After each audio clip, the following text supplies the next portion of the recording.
At age 19, I stepped on a plane, ready to explain why sorrow and pain didn't matter in light of eternal gain. I was ready to teach and to preach on the beach of Brazil, ready to starve or thirst, be mocked or be killed. You see, it never was a game to me. A missionary was all I had ever aimed to be. And I thought I knew that the reason I flew across the world was to do what I knew was true. So like pioneer children, we walked and we walked. Pioneer people followed our talk and got baptized. It was no surprise. I mean, we were pretty cool American guys. There were times when I felt pretty depressed. Leaders calling about numbers only made me more stressed. But overall, I must confess that as an elder, I felt pretty blessed. When I came home, a question from a buddy invoked a little fear and provoked me to study. He asked, why were blacks kept from the priesthood? Were they not good? Did they not do as they should? As I looked for answers, I was shocked to find that the men I had worshipped weren't really that kind. It gets kind of complicated, but I'll say what the base is. From Brigham to Harold, the prophets were racist. Another friend asked about Joseph Smith's wives. Like, why weren't we taught about this all our lives? Did he marry 40 women before kicking the bucket? I threw my hands in the air and out loud I said, freak, I don't know. So down the rabbit hole I went. I should have counted the hours I spent studying church history, unraveling the mystery. I just wanted truth. Not the whitewash story I heard in my youth. Magic and peepstones and spiritual eyes, Freemasons and Danites and lies about wives, correlation, Mark Hoffman, Egyptian scrolls, September 6 and opinion polls, first vision changes in Kinderhook plates, Adam God, blood atonement, DNA and Prop 8, billions for a mall in a Florida city, the strengthening the church members committee. Every single thing became suspect. I was incorrect about every speck of my religious sect. I had no plans to defect. I was just confused as heck.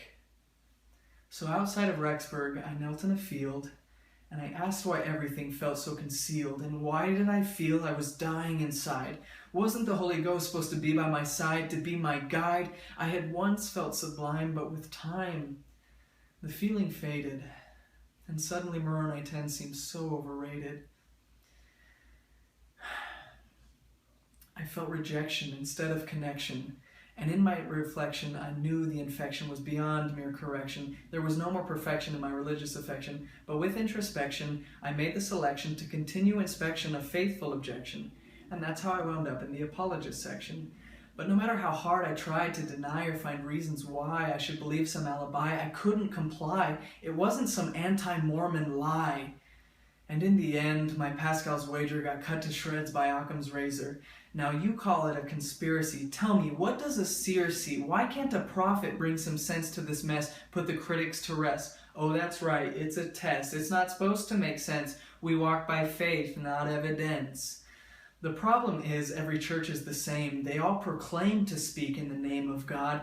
They say you can pray and know if it's true, and that's exactly what they do. It works for them too. It's arrogant to think that they are deceived in what they believe and that they should leave their religion behind and come into mine as if I had exclusive access to the divine. You tell me to doubt my doubts before I doubt my beliefs.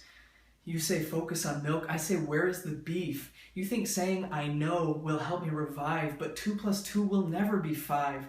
It's easy for you to tell me I'm wrong when you're too scared to even go where I've gone.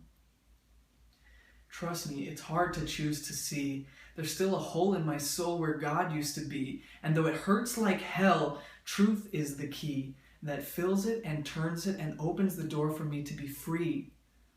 Free from the need to be superstitious, free from a book that's proven fictitious, free from the mandates of a religious official, regardless of title or middle initial, free to accept my best friend who's gay without having to judge him for living that way, free to serve others within my community without looking at them like a missionary opportunity, free to follow facts and not fairy tales, free from believing the priesthoods for males, free to live without constant fear that it's all going to hell because the end is near.